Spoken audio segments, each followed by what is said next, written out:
ছেলে ধরা সন্দেহে অজ্ঞাত পরিচয় 4 মহিলাকে ধরে পুলিশের হাতে তুলে দিলেন গ্রামবাসীরা। রবিবার এই ঘটনাকে ঘিরে জোর চাঞ্চল্য ছড়ালো পুরাতন মালদার শাহপুর নিত্যানন্দপুর এলাকায়।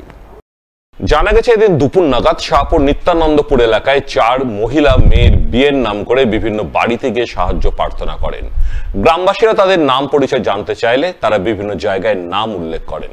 তাদের অসংলগ্ন কথাবার্তা শুনে গ্রামবাসীদের সন্দেহ হয়, তাই তারা অজ্ঞাত পরিচয় ওই 4 মহিলাকে ছেলে ধরা সন্দেহে আটকে রাখেন এবং খবর দেন মালদা থানায়।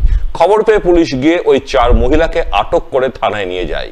পাশাপাশি গোটা ঘটনা খতিয়ে দেখতে তদন্ত শুরু করেছে বলে জানা গেছে। ঢুকলো তো জিজ্ঞাসা করলাম যে তোমাদের বাড়ি কোথায়, বলে বাড়ি আমাদের মলপুর। তারপরে আর এক পাড়াতে যদি দেখছি আর কি বলছে, ওটাকে জিজ্ঞাসা করলাম যে কিসের জন্য এসছো, ওকে মেয়ে বিয়ের সাহায্যের জন্য। তখন আমি আবার ওই দুজনকে জিজ্ঞাসা করছি তো ওরা বলছে যে বাগবাড়ি।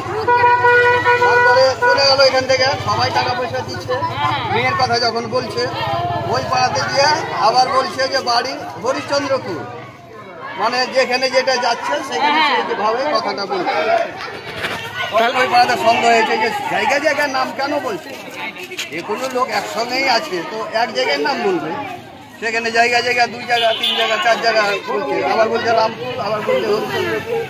এখানে তো 4 জন ছিল, আরো 2 জন কোথায় আছে আমাদের সঙ্গে। ত্রুটিযুক্ত পা নিয়ে জন্মগ্রহণ করা শিশুদের পা স্বাভাবিক অবস্থায় ফিরিয়ে আনতে মহতি উদ্যোগ গ্রহণ করলেন মালদা শহরের এক স্বেচ্ছাসেবী সংস্থার সদস্যরা।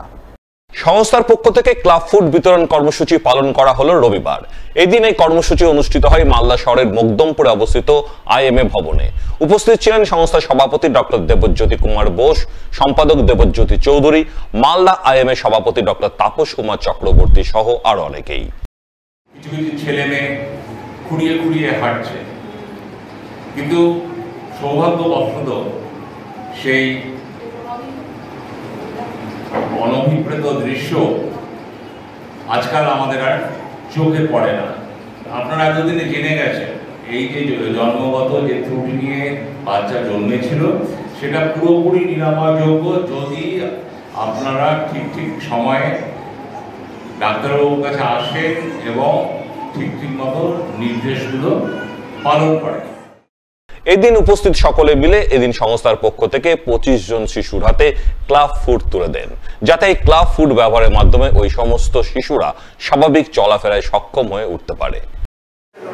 ম্যাঙ্গো সিটি মালদার একটা উদ্যোগ, যেটা আজ প্রায় 2011 সাল থেকে চলছে।